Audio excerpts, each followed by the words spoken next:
Mobile বন্ধ হয়ে যাবে। আগামী 16 ডিসেম্বর থেকে দেশের সকল প্রকার আনঅফিসিয়াল মোবাইলগুলো বন্ধ করে দেওয়ার ঘোষণা দিয়েছে সরকার। এখন আপনি একটা মোবাইল বিদেশ থেকে আনছিলেন, ব্যবহার করতেছেন আনঅফিসিয়াল, অথবা আপনি একটা মোবাইল বাংলাদেশের মার্কেট থেকে কিনছেন, সেইটাও আনঅফিসিয়াল, সেই মোবাইলটা আপনি ব্যবহার করতেছেন, ওই মোবাইলটাও কি বন্ধ হয়ে যাবে?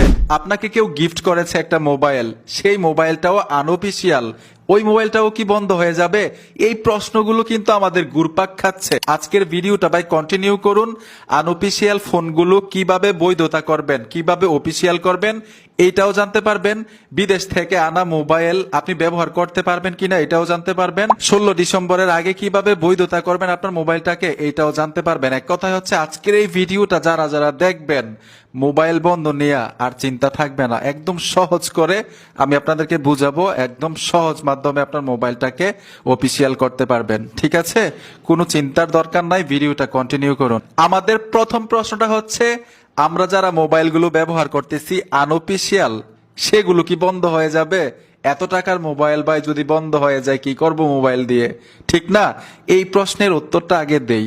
আপনার মোবাইলটাকে কিভাবে অফিসিয়াল করবেন তারপরে আমি বিস্তারিত বলবো, এইটা আগে বলি। এটার জন্য অনেকেই টেনশন করতেছেন, ঠিক আছে? সঠিকটা হচ্ছে এই, আপনাদেরকে সহজে বুঝাচ্ছি। বর্তমানে যারা আনঅফিসিয়াল ফোন ব্যবহার করতেছেন তাদের ভবিষ্যৎ কি হবে?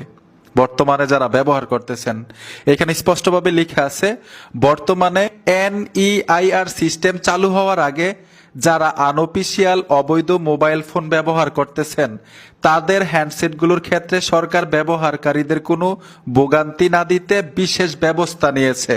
বুঝছেন? মানে বিশেষ ব্যবস্থা নিয়েছে ভোগান্তিতে না পড়ার জন্য আমরা যারা আনঅফিসিয়াল ফোন ব্যবহার করতেছি। এখন সরকার কি ব্যবস্থা নিয়েছে বিশেষভাবে যাতে আমরা ভোগান্তিতে না পড়ি জানতে হবে। কিন্তু আপনার মোবাইলটা আনঅফিসিয়াল, কিভাবে অফিসিয়াল করবেন? আপনার মোবাইলটা অবৈধ, কিভাবে বৈধ করবেন জানতে হবে।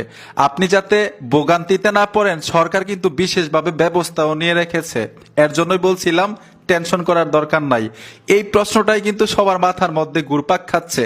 হায়রে বন্ধনী হয়ে যায়, হায়রে বন্ধনী হয়ে যায়, এত টাকার মোবাইল।